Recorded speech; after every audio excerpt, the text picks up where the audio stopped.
তো গাইস, প্রথমে ভিডিওটা দেখো, তারপর ভিডিওতে করা লেজেন্ডদের কমেন্টগুলো পড়বো। বৌদি বৌদি, হ্যাঁ ঠাকুর দাদা বাড়িতে নেই? না না, তোমার দাদা বাড়িতে নেই, বসো।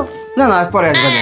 আরে বসো, আমি একটু চা বানিয়ে নিয়ে আসি, চা খেয়ে তারপর যেও। আচ্ছা ঠিক আছে।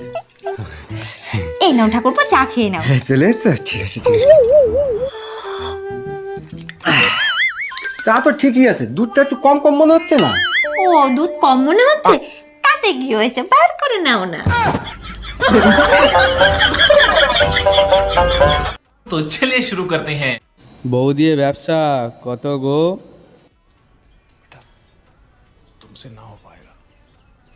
আমার চায়ের দোকান আছে, আপনি দুধ পাইকারি দেবেন এসে, নাকি আমার গিয়ে বার করে আনতে হবে?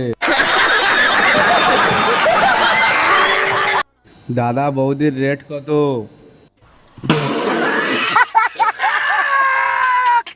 সোনাগাছি থেকে কবে পালিয়েছে এই মহিলা?